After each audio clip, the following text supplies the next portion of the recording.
Hey guys, it's Karl, and this is the brand new Sony Xperia Pro I smartphone. And just not to be confused, that's not Pro 1, because Sony has some really interesting naming schemes for their smartphones. They previously just had the Xperia 1 III, of course the 1 II. It seems that a lot of smartphone companies are using that Pro name in their naming schemes. We've even got Apple going beyond Pro, and I guess Max is the top of their food chain. But anyways, let's get inside. I've actually been using this phone for a bit, but I'll kind of walk through that unboxing experience with you.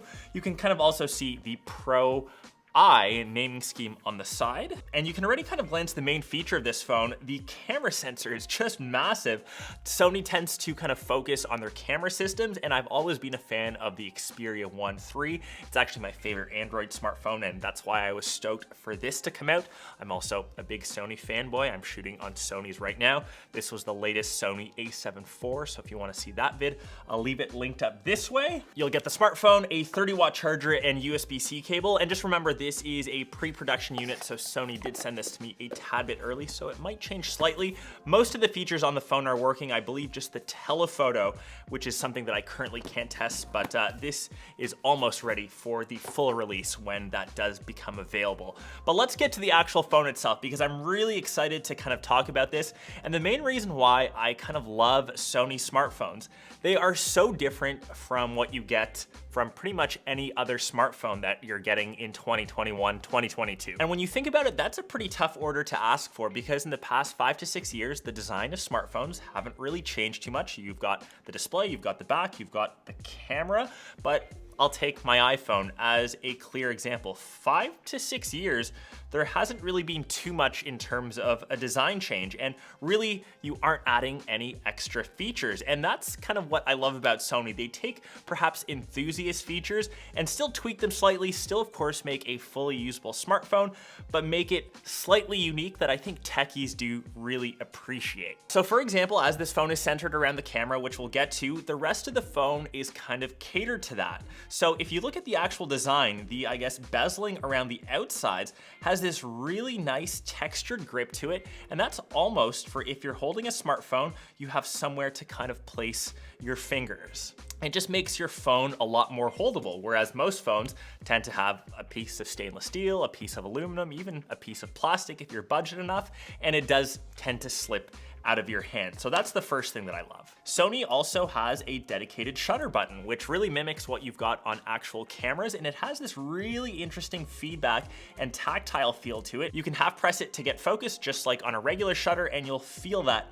when you fully click it down, it has that tactile feedback of a physical button, a lot better than using, say, something on your screen. You've still got an on and off button on the side, which also serves as a fingerprint sensor, a volume rocker on top of that, headphone jack up top, SIM card slot tray on the other side, and another little camera feature that a lot of point-and-shoots used to have, a little wrist strap locator on the bottom side. So if you choose to use this a lot for shooting photos, you can always tie a little wrist strap accessory to the bottom, which I think is once again kind of cool. It's not something that would make or break buying your smartphone, but it's those little extra things that I think a lot of us will kind of geek out on. To the rest of the design, it's all matte black, kind of why I like Sony phones. It's really sleek and minimal. And on the front, another reason why you either might love or hate Sony phones, it's got a really interesting aspect ratio for the display. It's 21:9, which I think a lot of video fans will like. You can set the refresh rate to 120 Hertz, and an interesting fact, it doesn't drop the resolution of the display like, say, Samsung panels. This keeps it at 4K, but just keep in mind that might affect battery life a bit. So with that interesting aspect ratio, watching video in portrait mode probably isn't the best use of it. Even when you switch to landscape, a typical 16:9, you've still got the big black bezels on the outside. You can always pinch to zoom if you want. You just have to remember you will get quite a bit of crop, but for those of you upgrading to that 21:9 aspect ratio, there are some YouTubers, MKBHD, I'll give you a big shout out. You've kind of experimented in that space. This aspect ratio is kind of perfect for that, so that ultra wide landscape. And on the bonus side, this is actually my preferred aspect ratio to kind of browse through web pages, browse through Twitter, even Instagram. You get so much more info on screen because you are going vertically. It's just something that you kind of have to get used to, but since I've been on the Xperia 1 III since launch till I guess now, it kind of is second nature to me. Switching to the Pro I's main feature, which is the camera system on the back, you've got a triple lens setup, 12 megapixel sensors all around for the wide, ultra wide, as well as telephoto. I mentioned to you the telephoto currently unavailable on this pre-production unit, but mostly the focus is around the main wide lens. This is kind of something new to, I guess, the camera game on a smartphone. It has a dual aperture setting, and it actually has very similar tech to a camera lens. So when you change the aperture actively, you can see the lens opening or closing, allowing more or less light into the photo. And typically on smartphones, you have computational aperture, so you can kind of adjust that in post, and it uses a lot of algorithms to kind of process what's in the foreground versus what's in the background.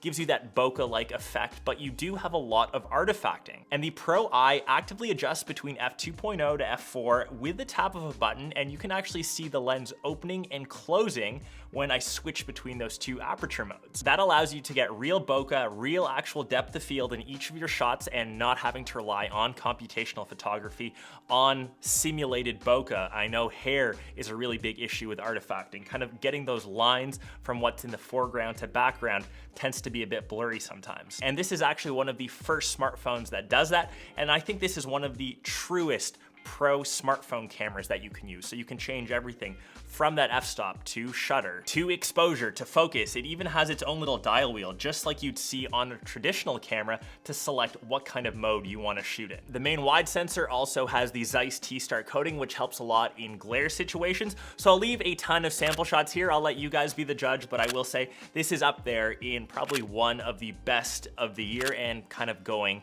into next year. It's a really, really good smartphone camera, and I think this almost bridges the gap between a smartphone and a point and shoot. I could really see a lot of people that use, say, the RX series cameras kind of looking at this as a potential next upgrade, and obviously you get the bonus benefits of this being a fully functional smartphone. And internally, performance-wise, it's got the latest silicon, so the Snapdragon 888 performance is on par with most other flagships that you get. Everything is lightning quick, nice and snappy. Is the Pro I for everyone? Probably not. It's still kind of tailored towards those enthusiasts, towards actual pro users. The fact that it doesn't have a stock camera app, it only has Photo Pro, Cinema Pro, Video Pro for your camera options. Does have enthusiast features like a micro SD card slot. It's IP68 dust and water resistant. It's got 4,500 milliamps of juice, so even when I've taken this on photography tours on it the entire day, I still have enough juice by the end of the day and easily last me into the next. If you're already in the Sony space, you can use this as an external monitor for an existing camera.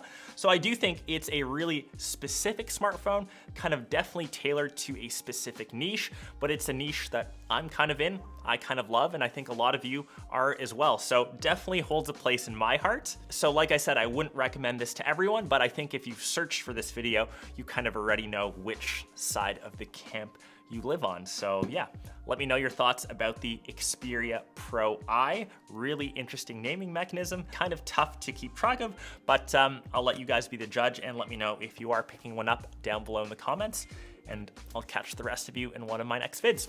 Peace!